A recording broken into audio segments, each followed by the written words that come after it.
Hi kids, hi grade 4, 5, 4 and 5. Ayan, kahapon, napag-aralan natin ang division and multiplication of integers. Okay, madali lang naman, di ba? Pareho lang naman silang rules. Same sign ng multiplication at division, same sign, positive. Different sign, negative. So, ganun lang yon. So, simple lang. Parehos lang sila ng rule. Pag nag-divide ng parehong sign, positive. Pag nag-divide ng magkaibang sign, negative. Ganun din sa multiplication. Multiply same sign, positive. Multiply different sign, negative. Okay. Now, let's go to exponential notation. Understand natin yung exponential notation. Okay. So, exponents. Ano nga ba ang exponents? An exponent is a shorthand to express repeated multiplication of number by itself. Ibig sabihin, ito daw yung pinakamadaling paraan para i-express o isulat ang isang number na minumultiply niya lang naman yung sarili niya or nagmumultiply siya sa sarili niyang number. Let's say 2 times 2 times 2 times 2. So 2 times 2 times 2 times 2, apat yun. So pwede natin express by exponent. Okay, look at this one. Diba may 5 tapos may maliit na 2. Hindi yan 5, 2. We express that or we say that as 5 squared. Okay, but 5 squared kasi yung 2 na exponent, binabasa natin ng squared yan. So this is the base, yung malaking number. Yung number na nasa taas ng 5, that is the exponents. Okay, so a negative number raised to an odd positive number, exponent is equal to negative exponent.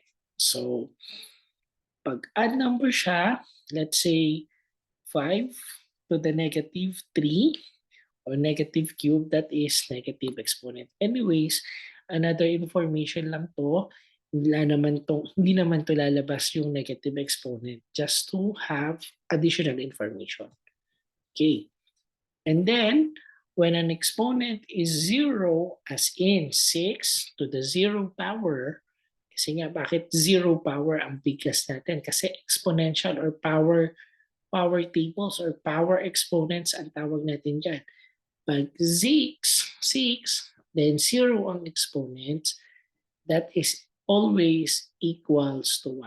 Kahit ano pa yung number natin, kahit 10 pa yan, raised to 0 power, that is equals to 1. Okay, let's have the example. Okay. Sabi natin, ang exponent ay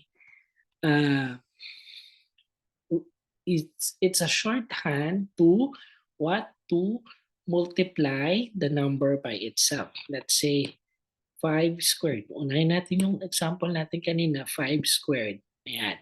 So ang basa dyan, 5 squared, hindi 5 to the 2 power. 5 squared. So what is 5 squared? Hindi siya 5 times 2. That is not 5 times 2. Again, hindi siya 5 times 2. Ang ibig sabihin yan, sabi ng exponent, that is how many times should you multiply it by itself. So 5, 2, ibig sabihin, dalawang 5 na multiply natin. So that is 5 times 5. So 5 times 5, that is 25. Okay. So, how about 5 cube? Okay, 5 cube. Yan, yung 5. Tapos, ang 5 cube ay, ang exponent niya ay 3. Okay. So, ang ibig sabihin,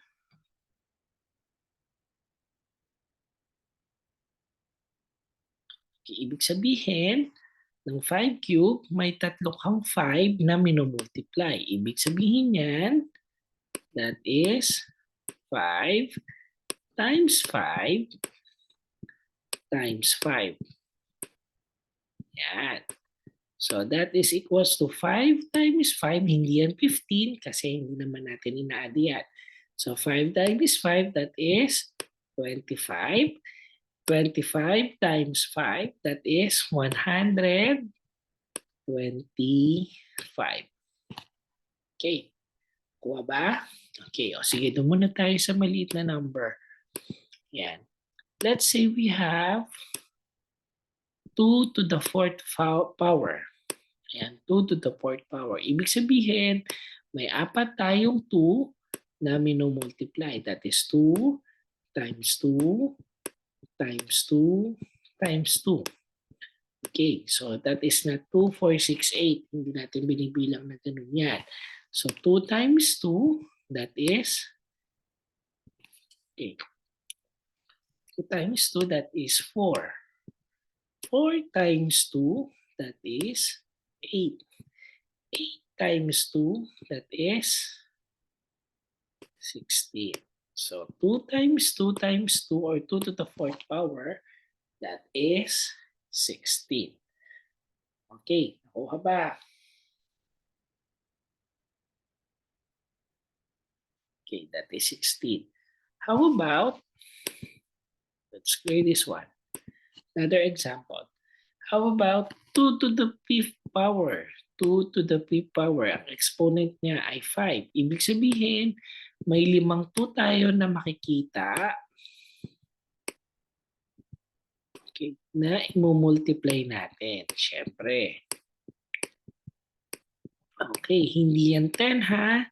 Hindi yan 10. So, hindi yan 2 times 5, that is 10. Hindi ganun. Ibig sabihin, yung 2, 5 beses nating i-multiply sa sarili niya. Okay, 2 times 2, that is 4. 4 times 2, that is 8. 8 times 2, that is 16. 16 times 2, that is 32. Okay, so 2 to the 5th power, that is 32. Yan. So kung titingnan nyo yung worksheet nyo, okay,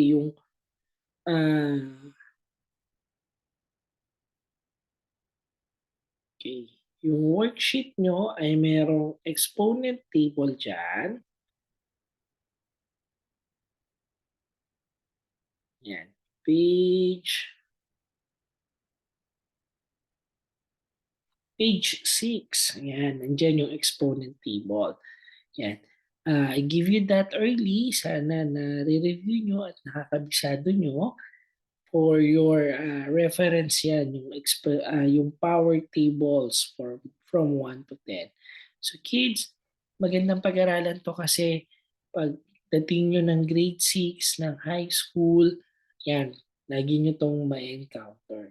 And for your activity for today, and please to page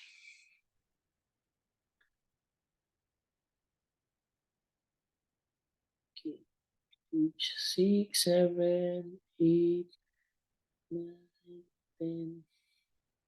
Okay, page 11. Go to your worksheet page 11 sa math at pakigawa yung pakisolve yung mga following exponent. So again, madali lang yan. I hope na kung hindi nyo maintindihan, balik-balikan nyo lang yung video. Then, isang lesson na lang. We will have algebra for the last lesson. Madali lang to, huwag kayong mag-alala. Explain ni teacher ng maayos dito sa inyo. Ayan. Thank you, and I hope you are in a good place. Ayan, huwag masyadong magpa-araw dahil mainit ang panahon. Stay lang tayo sa bahay at magkita-kita ulit tayo for the next lesson. Thank you and bye!